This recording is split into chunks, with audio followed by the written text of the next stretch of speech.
Hello, this is Dr. Feast Price, and welcome to week 3 of group and family counseling. We will continue our discussion about group counseling by discussing theories and techniques. Just as a brief review, thus far we've talked about group counseling from a historical perspective. We discussed some of the ethical, legal, and clinical implications associated with group counseling.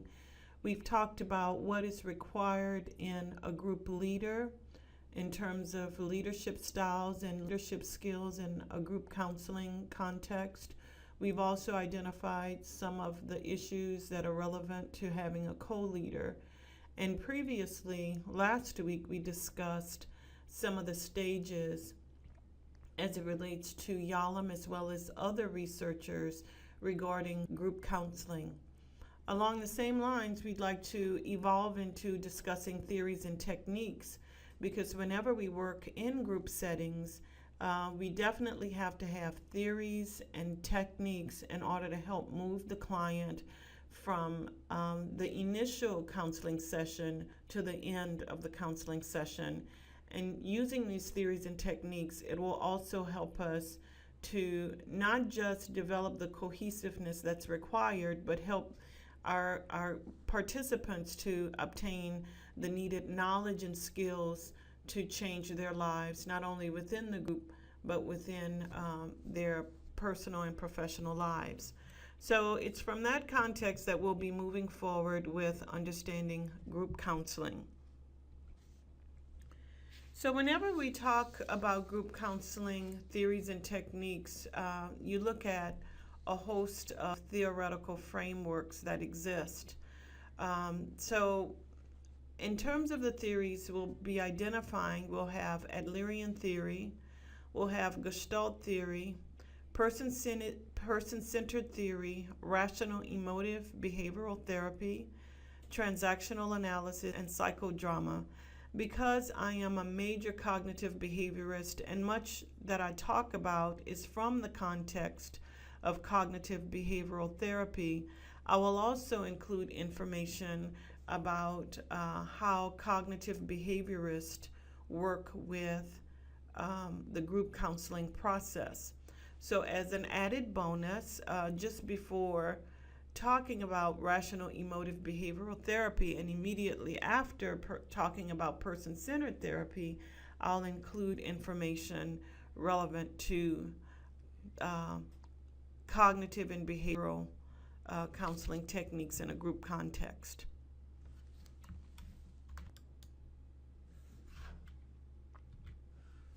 So when we talk about Adlerian theory, what is important as it relates to Adlerian theory, particularly when you focus on the group counseling process? What I will say before I continue into talking about theories and techniques is that a lot of the information here builds upon the information you've already learned in Theories and Techniques 1 and Theories and Techniques 2. So I will present these lectures about theories and techniques with the assumption that you've already discussed counseling theories and techniques and in both of those courses. And so what I will be providing for you in this lecture is really an understanding of how these various therapeutic frameworks overlay with the group counseling services that we might be called upon to provide. And so just know that the theories that I'll discuss is not final. It's not totally inclusive of everything that there is to know about these different theoretical frameworks. But I do expect that this information is a complement to what you have already learned in group counseling and techniques 1 and 2. And so it's from that vantage point that we'll move forward with discussing Adlerian theory. So just as a refresher, who's Adler? Well, Adler was among the founding fathers of psychoanalysts, and he was a colleague and a constituent of Freud and Jung. And so Adler's beginnings really stemmed from psychoanalytic therapy with Freud and Carl Jung. But one of the things that's really important about Adler is that he recognized that people are motivated by a need to belong. We have a need to belong to others in a social context. We share social interests, social goals. And so Adler recognized very early on, as a result of being a part of Freud and Jung's psychoanalytic frame of thinking, that social context, social interests, a need to belong is really important to individuals. And it's because of individuals' need to belong and connect with others that people are striving to overcome issues of inferiority, to become their ideal selves, to belong to their social world, and to understand their spiritual nature. And so, along with Adler, he recognized that some of the breakdowns that exist with individuals relate to their ability to get along and interact with their social setting, social environment, whether it be their immediate family, their community, their schools, their work settings. Recognize social issues from that context. And if we also take a look at Maslow's hierarchy of needs, along with Maslow's hierarchy of food, clothing, shelter, issues related to belonging and social connectedness is among them as well. So when you think about Adler and what he espouses, it's really consistent with Maslow's hierarchy of need that identifies belonging and social connectedness as being very critical to one's primary well-being. And it's also perceived to be as important as food, clothing, and shelter. As it relates to Adler and group therapy, there are certain stages that Adlerian group therapy espouses. And first and foremost is developing and maintaining a therapeutic leader-member relationship, or members with an S, because typically your groups will consist of 8 to 10 individuals. So it's developing and maintaining a therapeutic leader-members relationship. So from an Adlerian perspective, relationship is very important.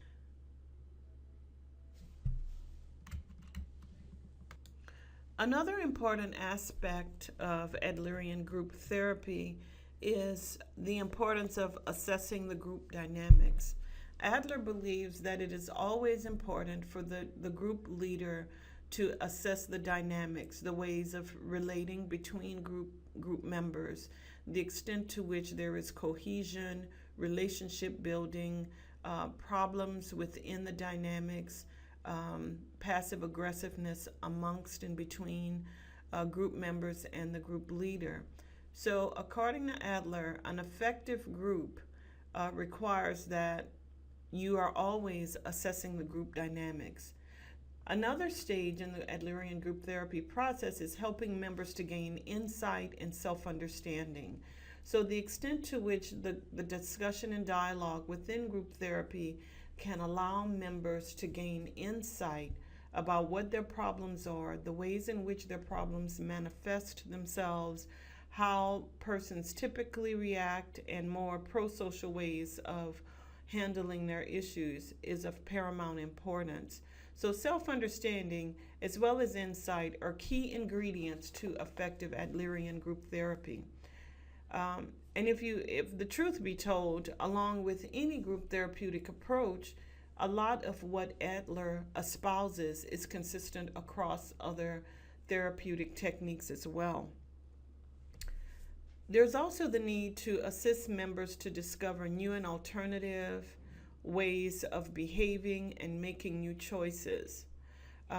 There are times when persons are in therapy that they rely on that they recognize that old behaviors and old ways of doing things have been counterproductive. So in the therapeutic context, by using Adlerian group therapy, you're assisting members to identify and discover that there are new and alternative ways of behaving, and in choosing alternative ways, the outcomes are different. So they can make new choices and they can see better outcomes based upon their choices that are made. As it relates to some of the techniques that are consistent with Adlerian group therapy, modeling appropriate social skills is always very important. And so within the group context, the ways of relating and communicating, listening and processing and hearing, discussing, and also having differences with each other are among the ways in which people learn appropriate social skills. And with the social skills that are learned, not only within the group context, it is believed that these social skills will transcend the group therapy encounter and also exist within one's personal and professional life as well. Active listening are techniques that are really important.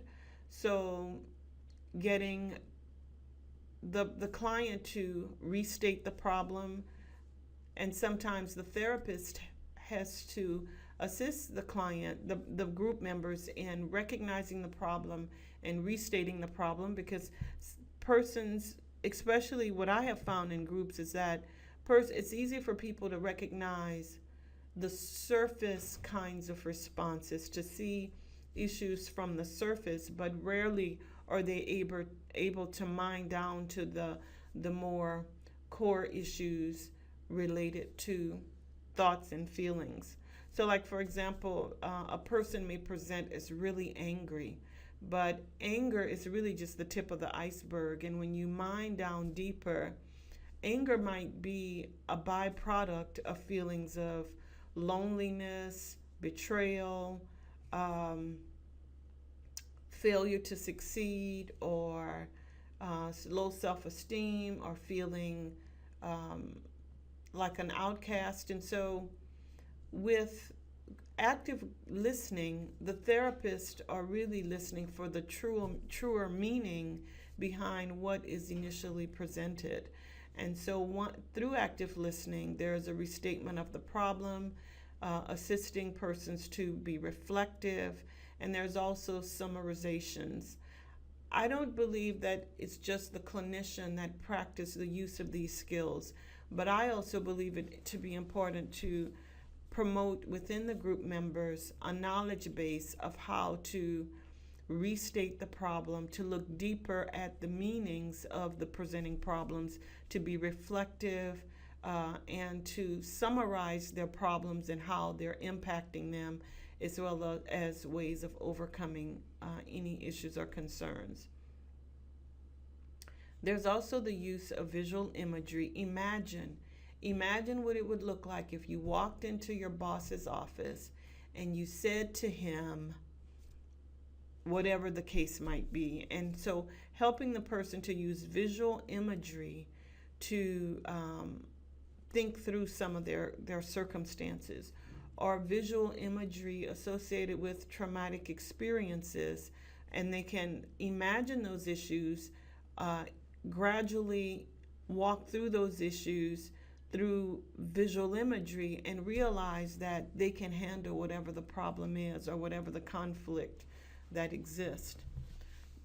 Also with Adlerian group therapy, one technique is eliciting early recollections. But there's a lot of controversy regarding research associated with early recollections, because many researchers believe that what we remember isn't always consistent with what occurred. So maybe for the purpose of group therapy, helping people to elicit early recollections are important, but only for the purpose of helping the client to move from where they are to a higher place of living and being. Also using paradoxical interventions, and paradoxical interventions are really interesting because it's prescribing the symptom. And so if a person is saying, I feel so depressed, I cannot get out of bed, I feel so depressed, I just want to shut myself off from the world. And so, as a paradoxical intervention, you prescribe the actual symptoms. And so you said, okay, until we meet again, I want you to stay shut up in the house, stay in bed, and only get out of bed for necessities. And research shows that through prescribing the symptoms, they have a alternative impact. So rather than the the negatives associated with it, it's usually positives that are a direct result of the paradoxical intention. The use of confrontation to point out discrepancies is very important, as well as an Adlerian technique. And a lot of times people perceive confrontation as a negative, but confrontation isn't necessarily a negative skill or technique. It's simply helping the individual to recognize issues or behaviors that they may not readily see.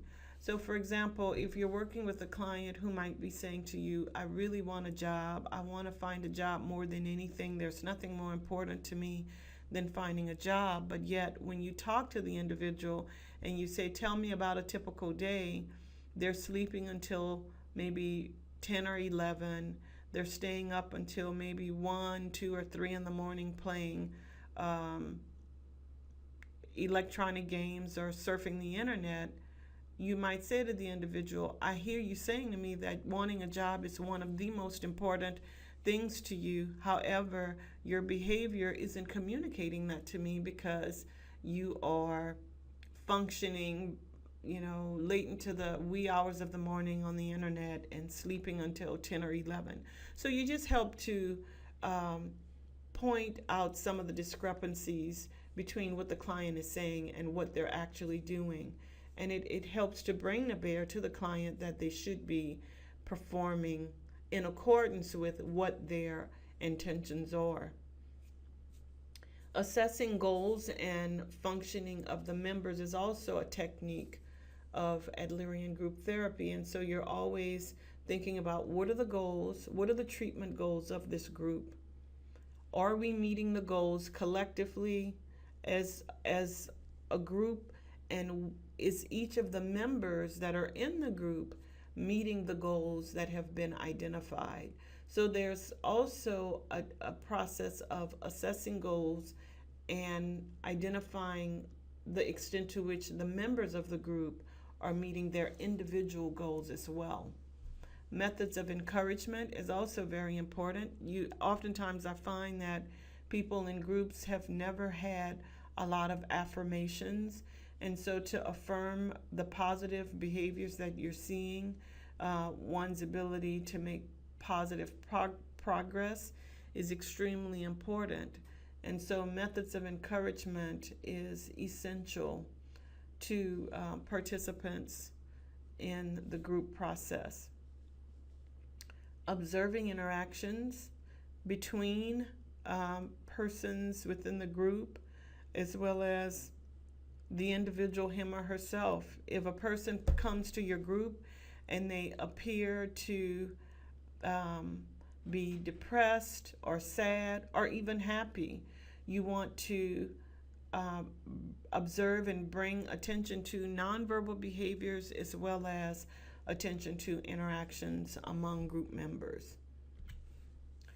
So we've pretty much discussed a great deal about Adler and what Adler believes, and particularly from a group context. So now we'll talk about Gestalt theory and how it's used. And we know that Fritz Perls is known as the founder of Gestalt theory.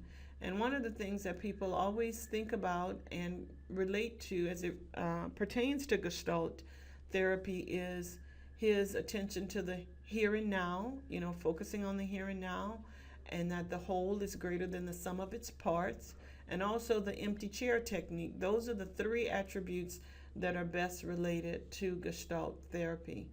And so as it relates to the group context, when we talk about the whole being greater than the sum of its parts, it's to help the individual not just look at little microcosms of his or her life or little sections, but look at themselves in totality. and recognize some of their strengths as well as some of the limitations that could ultimately help the person achieve their goals. People are responsible for their own destiny, is what is believed by Pearls. I agree with that to a certain extent, but I also know that there are certain macro level issues that might limit one's ability. For example, issues related to various forms of discrimination can limit the ability to which persons can reach their full potential. And I'm not saying that within the individual isn't the ability to work hard and strive for greater success and self-actualization, but we also have to recognize that there are some macro level issues, environmental, political, social, systemic kinds of issues that might limit the extent to which an individual can reach their full potential.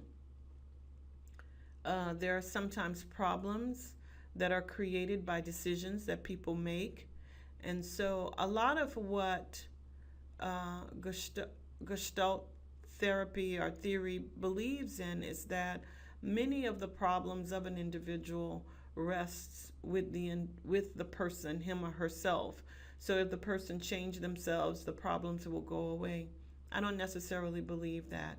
I mean, we know, particularly as it relates to people with disabilities, sometimes the biggest barriers to persons with disabilities are the attitudes of persons in society. So it may not be the individual, but it might be some of those societal barriers, some of the attitudinal barriers that exist.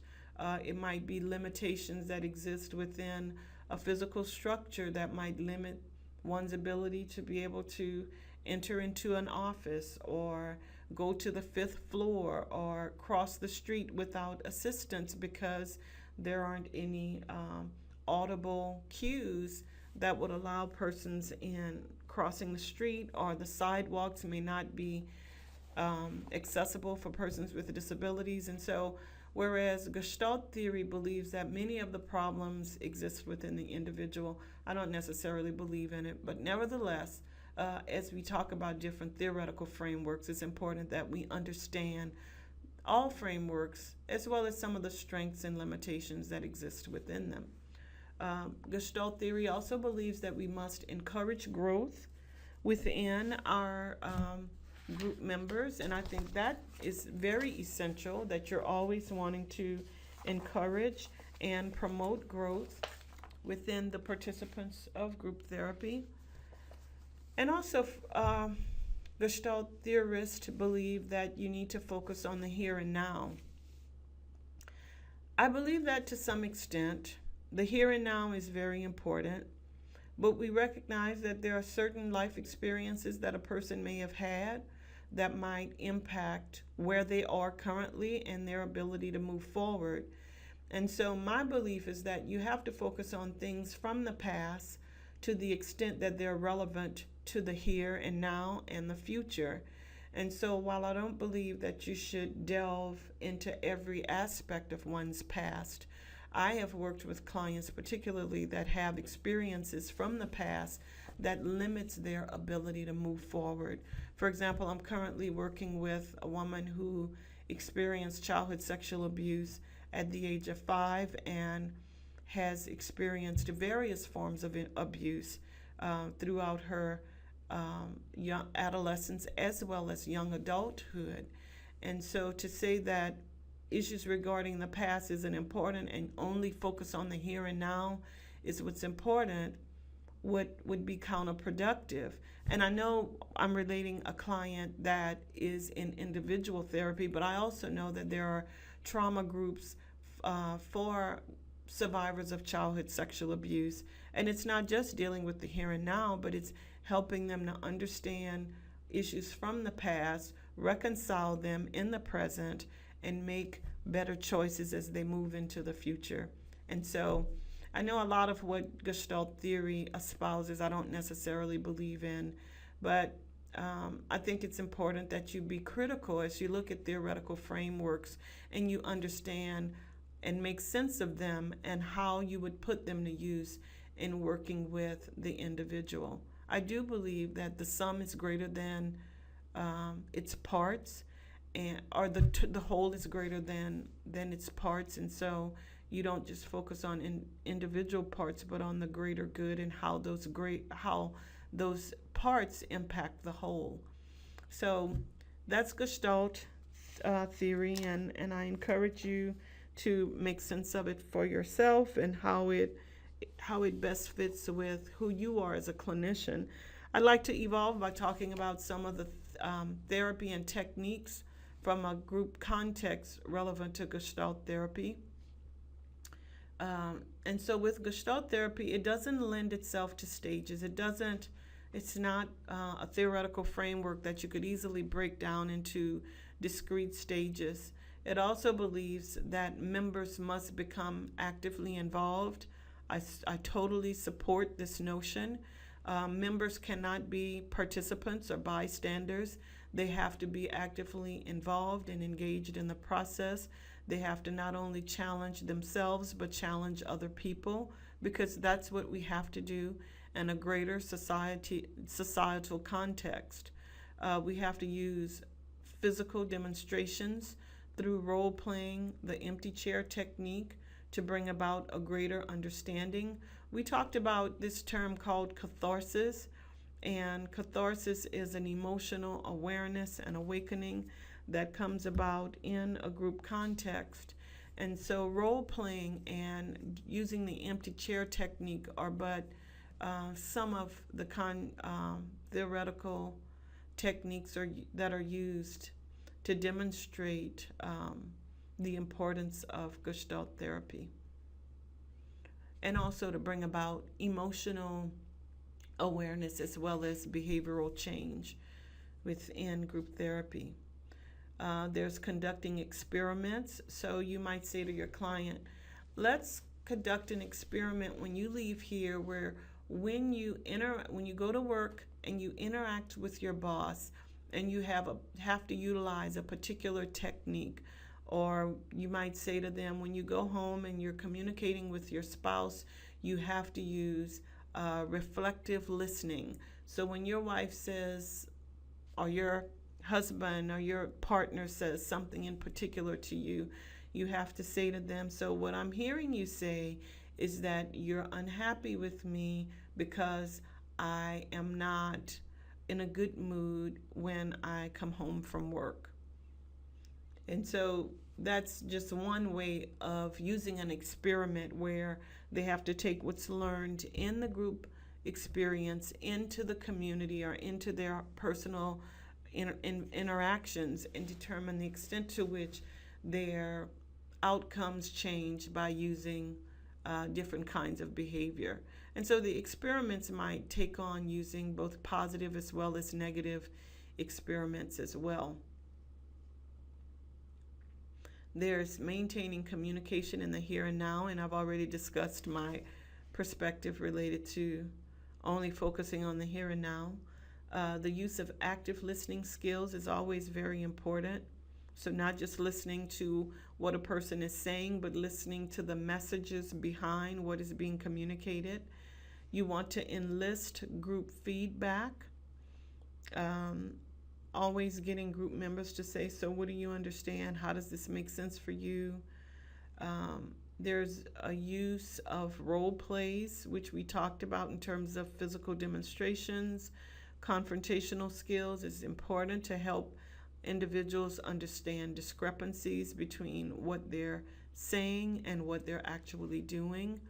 And you want to observe and give feedback to the group members individually as well as collectively to help them to have greater awareness and insight of the group process and the group evolution as well. Person-centered theory is our next theoretical framework that we'll be discussing. And we know that Carl Rogers is the founding father of person-centered therapy. I really like and appreciate a person-centered therapeutic approach. I believe it to be very important. I believe it to be necessary but not sufficient in working with our group members. And so what I'll do is just go through group person-centered theory, and I'll just talk a little bit about how I have experienced group person-centered therapy in my own uh, professional use of this technique in a therapeutic context. So Rogers believed that people make bad self-destructive choices. So it's not what is happening to them, it's the fact that the choices people make are bad and self-destructive. Rogers believed that we must assist members to evolve to see themselves separate from others. So rather than seeing yourself connected to your family, to your community, to your culture, you must see yourself as separate. I don't necessarily agree with this from a total standpoint, because some of the consumers we work with, some of our group members, come from cultures where they're more of a collectivist culture. Your textbooks as well as research shows that there are certain groups that are from collectivist cultures. Asians, African Americans, Native Americans, Hispanics, Latinos, Latinas are a part of collective cultures. And so for an individual to see themselves as separate from others may be counterculture. And so to the extent that as a therapist, you might try to get the client to see themselves as separate from their cultures or separate from others, can be problematic. So just be mindful that you have to think of these therapeutic frameworks from a cross-cultural or multicultural frame of reference. And when you see it from a multicultural frame of reference, it may not necessarily work. But even though you may not, everything about person-centered therapy you may not agree with, much of it you might be able to use in your ways of working with groups. And that's why we talk about being more eclectic, because we realize it's not everything from a theoretical framework that we agree with, but in being eclectic, we can borrow from various therapeutic approaches. But I'm a firm believer when you are eclectic, that's not necessarily a bad thing, but I think you should be grounded in one therapeutic orientation, one therapeutic framework. So I'm a cognitive behaviorist or a cognitive behavioral therapist. However, I do borrow from other therapeutic frameworks, and person-centered therapy is one in particular that I borrow from. I do like the fact that Rogers or person-centered therapy believe that change occurs when we see our participants or our members with unconditional positive regard, empathy, and genuineness. I believe that these are three essential ingredients to the therapeutic process.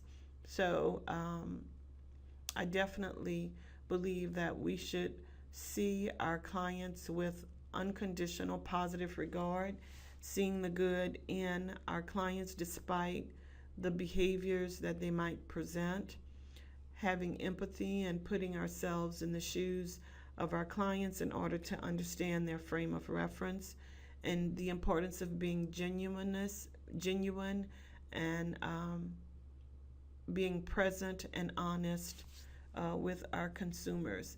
Along with being genuine, sometimes clients ask certain questions of us, and you have to always ask yourself about the need to know. Clients don't always have a need to know everything.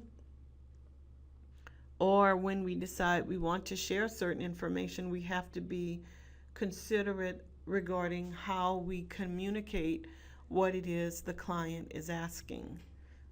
So with genuineness, you definitely have to ask critical questions associated with being genuine with our clients or our group members. Person-centered therapy has no specific stages or techniques. They're very relationship oriented. And I truly believe that you definitely have to have a relationship with your members of the group. Just to use techniques and tools is not enough. I think the relationship is very important. And so, person centered therapy is relationship oriented. The therapist must use the following: silence as a way of communicating. There are times when, particularly new clinicians, are uncomfortable with silence, but some of the greatest therapeutic changes occur in silence, especially when you see members of the group thinking, you see someone witnessing intense emotion, and so you don't want to interrupt the process or interrupt silence, because when you interrupt the silence, you're negatively impacting what's taking place therapeutically. So you're disrupting the catharsis that exists in the moment. So silence is very important, and person-centered therapy recognizes the importance of silence. Active listening. With activist listening, I remember one author who states that you're listening with your third ear. So you're not just listening to what a person is saying, but you're listening to the deeper meaning that is being conveyed, not just to what they're saying, but to what it means to that individual on a much greater, broader level. Confrontation, we talked about that previously. Attending, paying attention to our clients and what they're saying, what they're doing. They're not only what they're saying, but what they're communicating. Attending to members, not just to the person that's speaking, but to the reaction of other members. So there's a lot of attending that goes on in the group context, which also speaks to why it's important that you have groups that are 8 to 10 members rather than extremely large groups. Effective communication skills is always important. Reflective skills, summarization skills, those are all important. And these are also consistent with some of the things you may have learned in your Theories and Techniques 2 course as well. Self-disclosure, you always have to ask yourself, how relevant is what I am going to share about myself to the group? It's not about the clinician or the group leader, it's for the benefit of the group. So you have to be mindful about self-disclosure. It cannot be emotions that you're actively dealing with. It must be issues that you have resolved, and you have to consider the value of what you're going to disclose to the participants as well. So self-disclosure is also very important. Cognitive behavioral therapy is where we will evolve from after discussing person-centered therapy. As you know, I'm a cognitive behaviorist, not only as it relates to individual therapy, but group therapy. That's how I make sense of my interactions with clients, whether it's individually or from a group context. And so the goals of cognitive behavioral therapy are to recognize maladaptive patterns of thinking and acting. And so CBT believes that if you help people to understand their thinking and their distortions in thinking or problematic symptoms of their thinking, then you're better able to help them to recognize how their thinking impacts their feelings and thus impacts the way in which they behave. And so at the core of cognitive behavioral therapy, if you can help to impact a person's thinking, it thus will change the way they feel and the way they behave. So the goal is to decrease the intensity and frequency of problematic symptoms. And in order to do this, you have to relate to thinking or thinking errors, help the individual to develop more adaptive responses, and to increase coping skills and to prevent relapse. So, cognitive behavioral therapy is especially important and essential in working with people that are in recovery. So, there's core areas and techniques that are relevant to CBT. It's important to recognize that there are no clear stages of cognitive behavioral therapy, but there are some core areas of focus that you would want to pay clear attention to. The first area is as the clinician, you are identifying and challenging dysfunctional and irrational automatic thoughts, which might lead to self-defeating emotional and behavioral responses. So the important question that Beck, who is, a cognitive behaviorist, he always asks, what is going through your mind right now? Because if you can identify what are you thinking, you can understand how one's thoughts then impacts their feelings, which then impacts their behavior.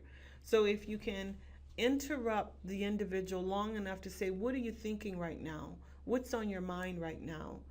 And how are you feeling as it relates to what you're thinking?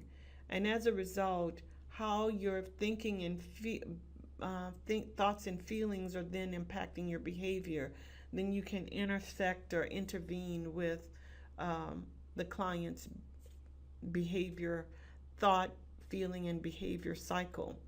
The second area is identifying conditional or intermediate beliefs about what they're thinking. So let's say the person thought, man, what I did was really dumb. And so what are the beliefs associated with that? Well, if what I did was dumb, then it says I'm not a very bright person because I did what I did. And if I hadn't done that, then I wouldn't have the problems I'm having. So you're identifying the conditional or intermediate beliefs tied into what occurred. So the if-then statements that the individual makes ties to the cause and effect relations by which they see and make sense of the world. So if you interrupt their thinking, then it changes the way they see the world. It changes that cause and effect relationship. So as an example, a person may come to you and say, I just lost my job. So they'll say, I lost my job, and I think, I'm really dumb because I didn't see it happening. If I wasn't so stupid, I would have seen the signs. I would have recognized the signs. So along with the thinking, you have to say, what are the beliefs behind that? What are some of the beliefs that you're placing? Well, if I had seen it coming, I would have behaved differently. But one can then probe themselves. Well, are you sure that there were signs that were presented to you that you failed to see? Or was it that you were blindsided? You also might help them to connect with other circumstances that might be going on in their environment, that no one else in that environment saw the layoffs coming, or no one else in that environment recognized that Johnny was so upset that he would have done what he did. So if you dismantle the irrational thinking, then it will impact the beliefs, it will impact their feelings, and thus impact their behaviors, or the way they are feeling that then impacts the behaviors. And so the core area 3 of cognitive behavioral therapy is connecting thoughts, beliefs, and behaviors with changing one's outcomes. So the thoughts, beliefs, as well as the feelings associated with the cognitions, which ultimately impacts the behavior. So cognitive behavioral therapy, in comparison to other therapeutic approaches, suggests that the key active ingredient that distinguishes cognitive behavioral therapy from other therapies and that must be delivered for adequate exposure is the analysis of the thoughts, the emotional problems, the behaviors, and how all of those issues tie into substance use and influence their environment. So when you can connect thoughts, emotional problems, and behaviors, you're able to help the client to see how these three core issues impact substance abuse, it impacts their ways of interacting, it impacts how they see themselves. And so your primary goal is to break the cycle of irrational thoughts that negatively impacts their emotions, that hence is a direct result of negative behaviors. And so usually what I always do is try and do this thought stopping, getting people to think positive thoughts, getting individuals to instead of using negative thoughts, using positive thoughts. So thought interruption as well as positive thinking. Those can interrupt and positively impact behaviors. Individualized training in recognizing and coping with dysfunctional cognitions and physiological responses that causes the problems. And so in essence, what this is saying is that you're helping to train individuals as well as group members to identify dysfunctional thoughts or dysfunctional cognitions and how these dysfunctional cognitions impact other aspects of their lives, how it impacts their relationships. So at the very core, it has to do with the thinking. Through thinking irrational thoughts, it then impacts the way you feel and the way you behave. And so if you can disrupt the thinking, then it disrupts everything else. So rational emotive behavioral therapy, which was developed by Ellis, is similar to cognitive behavioral therapy that was developed by Beck. So Beck developed cognitive behavioral therapy, Ellis developed rational emotive behavioral therapy, and both of which are cognitive behaviorist in its focus. And so REBT believes that humans have a tendency to shrink and function irrationally. And so in the face of adversity, if you start to think and function irrationally, then you're striving toward unhappy thoughts rather than happy thoughts. We have a tendency to strive toward happy and fulfilling lives, but it's when we think irrationally, we thwart the ability to do so. Also, Ellis believes that we're overwhelmed by shoulds, oughts, and musts. I should have seen that coming. I ought to do better. I must, if I'm a good person, I must do certain things.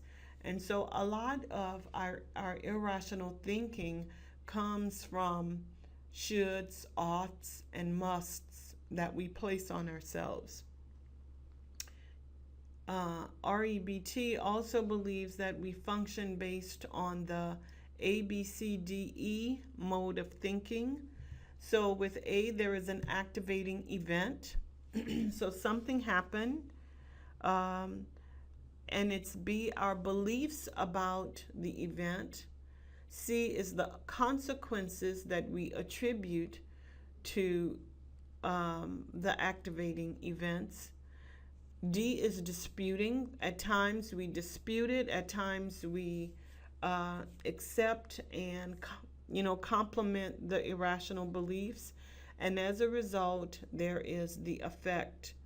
So the activating event, the issue that happened that precipitated everything that occurred, the beliefs associated with it, the consequences that are associated with the beliefs, which usually has to do with the consequences are the behaviors. So if something happened, you got fired from your job, you believe yourself to be worthless because you got fired, then you're more likely to behave in a certain way, and thus there are certain consequences associated with it. In therapy, you want to dispute those beliefs. So it's not, you can't change the activating event, but you can dispute the beliefs. And if you dispute the beliefs, the outcome or consequences or the effect will be different. So REBT also is void of stages. It doesn't have any stages, but it does include various perspectives. And those perspectives are consistent with cognitive behavioral therapy. And so cognitions are, explicatory. So you have to explore the cognitions. What are you thinking right now? What are the thoughts that you have? You have to explore the emotions associated with the cognitions. And you have to be behavioristic in changing those behaviors, because at the core of REBT or cognitive behavioral therapy, it's action. It's action oriented. So it's cognitive, it's evocative or emotive, and it's behavioristic, which means that it is changing or redirecting behavior.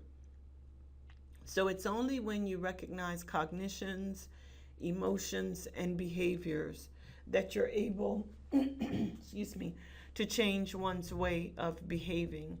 And so disrupting those cognitions, recognizing irrational behaviors, can ultimately change emotions as well as behaviors.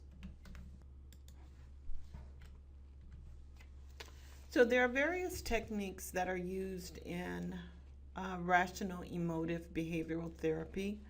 And these techniques are also consistently used for cognitive behavioral therapy, because REBT is a form of cognitive behavioral therapy. It's just that REBT was formed by Ellis, whereas cognitive behavioral therapy was formulated by Beck. If you think about the Beck Depression Inventory, he's the person that is behind cognitive behavioral therapy. So in terms of techniques, presentation, demonstration, and modeling are very important. Role playing, distracting methods. So if you have this, these feelings of sadness, distracting yourself by doing something positive.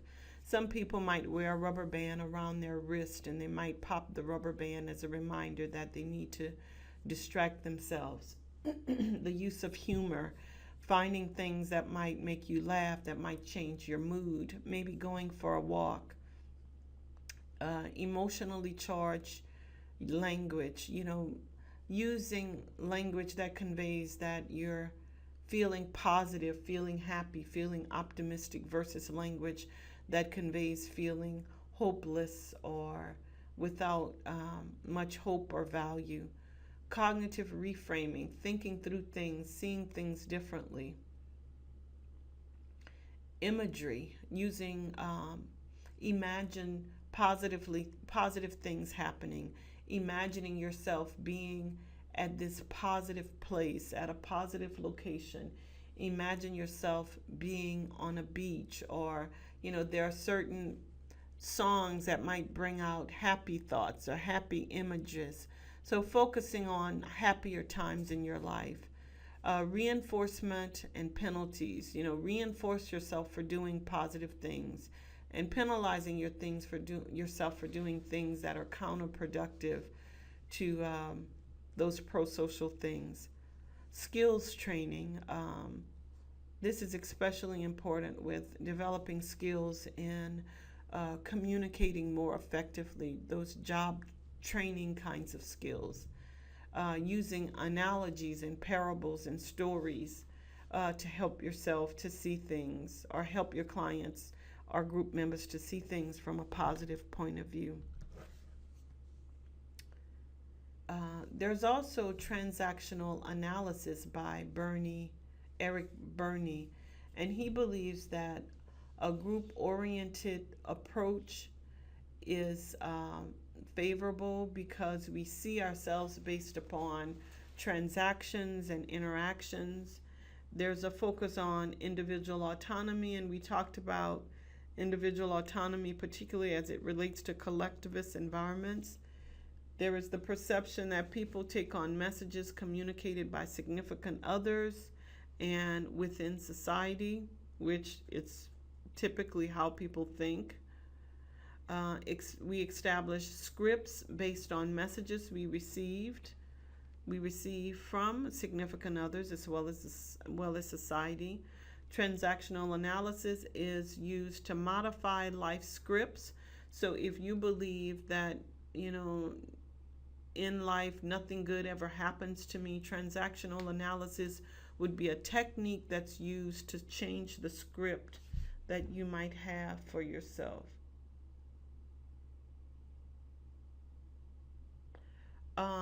Also, it's known as redecision or rescripting. So there are various stages of transactional analysis, and the first is to establish a facilitative climate, and that is having an environment where people feel comfortable and safe to communicate with each other, to discuss difficult issues. They feel the sense of relationship and connectedness with each other as well as the group leader. So cohesiveness is very prominent in the environment. They feel that they can trust their members as well as the therapist, and they believe that what they convey will be confidential and be dealt with the utmost professionalism. So one of the things that's really important as it relates to transactional analysis is establishing a facilitative climate. You want to provide instructions on what to expect, and that sort of goes with what happens in the orientation and the pre-screening. You want to develop a contract of goals. So what are the goals and expectations?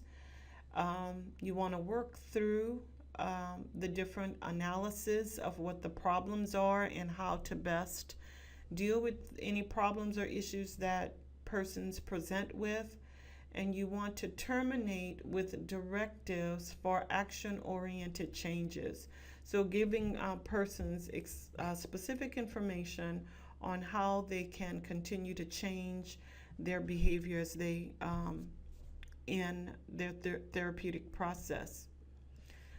Some of the techniques of transactional analysis are active listening, confrontation, role plays, therapeutic contracts, focusing on members' commitment to change, and encouragement and motivation. We will also talk about psychodrama by Marino, and I really like psychodrama. In fact, I took a course once. It was a psychodrama course. It has a lot of cognitive behavioral tenets associated with it. But one of the things I love about psychodrama is that it seeks to resolve personal and difficult situations through dramatization. And so a group context is ideal because you have a lot of different members of the group that symbolizes, like I said before, it's a microcosm of what exists in real life. And so you have members of the group that might in a drama play out certain situations or roles that might have experienced. Not only is it cathartic for the individual whose dramatization is being acted out, but it's also profound for members of the group, and it evokes lots of different emotions as well as insight. So it's a very powerful and profound tool that can be used in group therapy. However, it's really important that you have the skills needed to do so. But I thought it would be really interesting just to share with you one tool that exists that has a lot of utility in a group context. And I encourage you to read more about psychodrama, and there might be opportunities to participate in trainings that exist. So it shifts from group focus to individual focus. Members act out difficult situations and members share experiences. It includes a protagonist who is the primary person of focus. It has the audience as well as actors.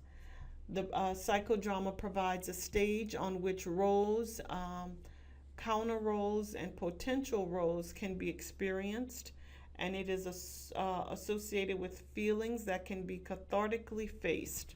Very, very profound.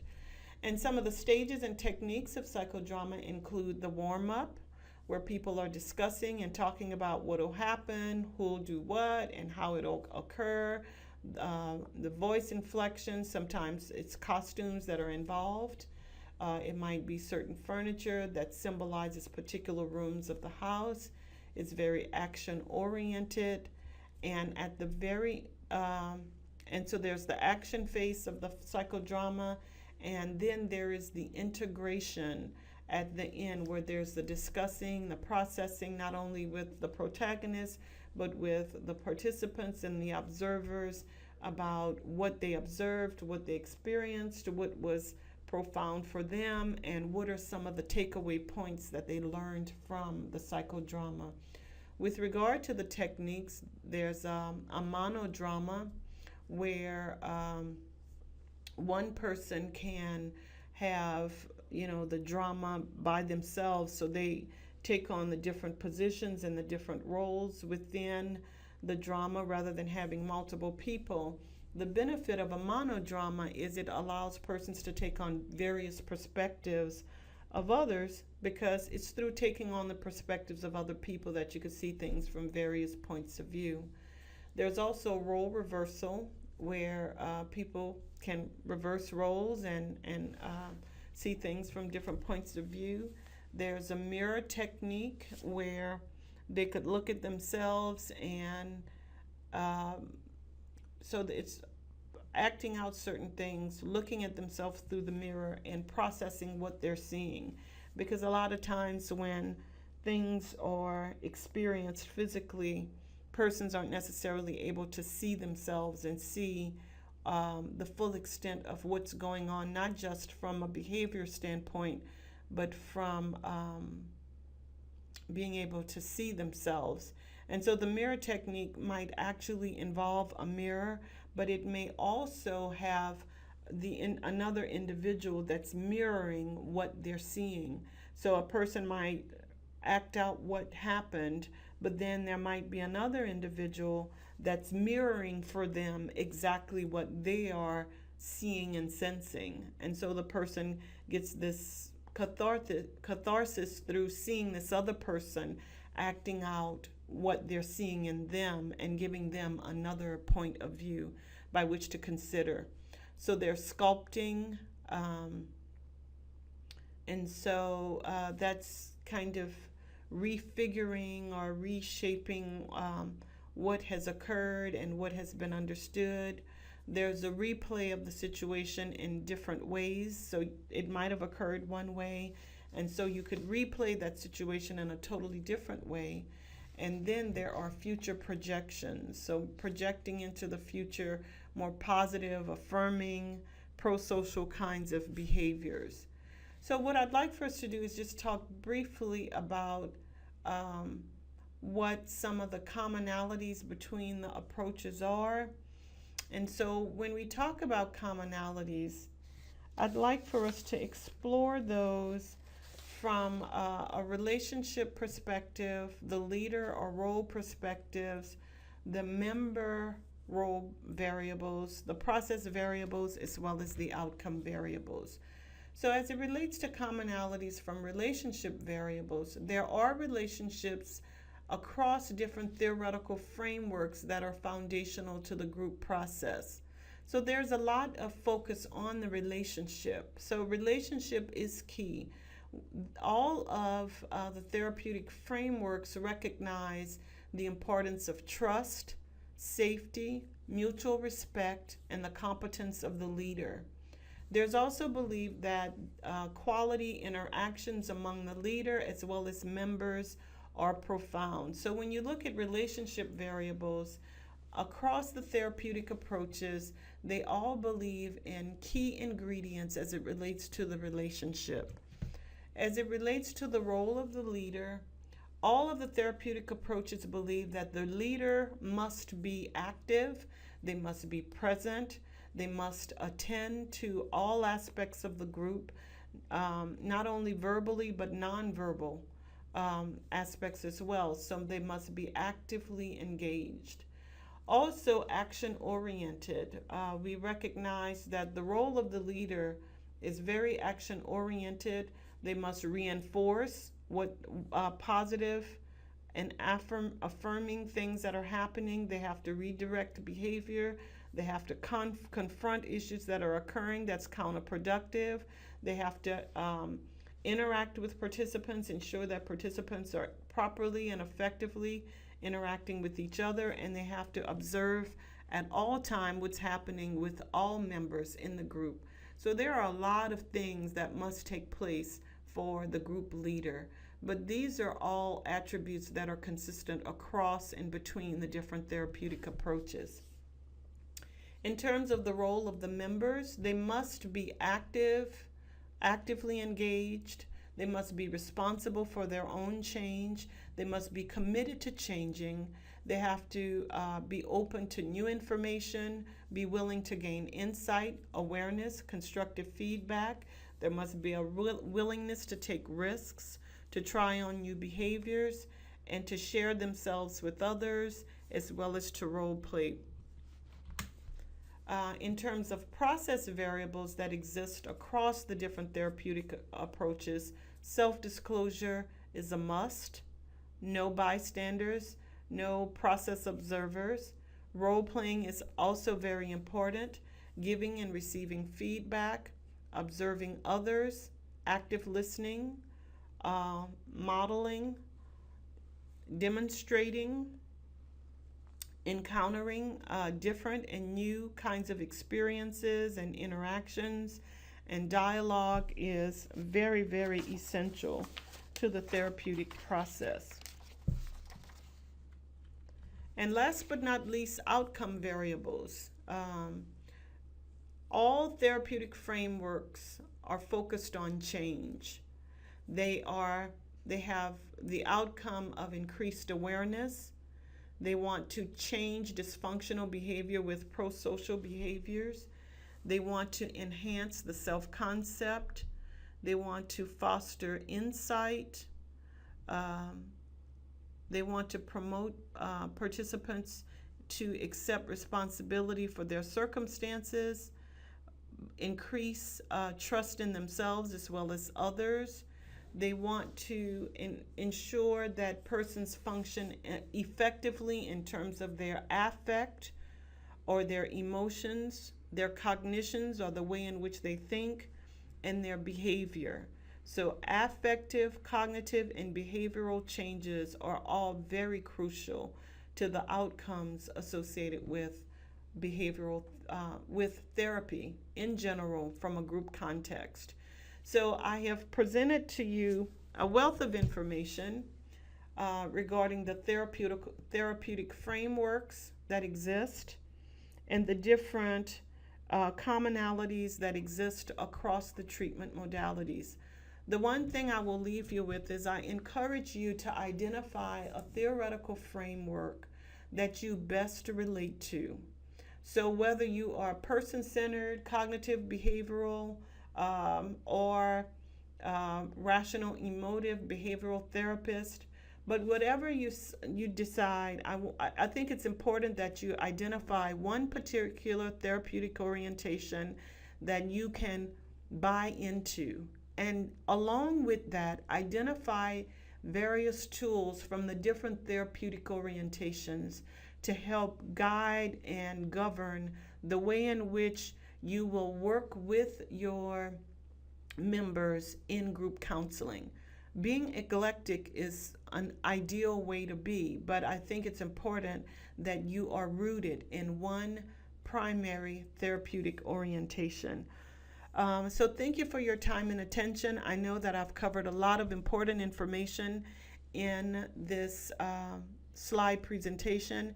I hope that you took breaks when needed, because I know it was a long presentation, but I think it's very core information to being an effective group therapist. So thank you for your attention. And again, as always, I hope that you found this information helpful. It was a wonderful opportunity for me to get to present this information to you. Thank you, and I look forward to our next presentation.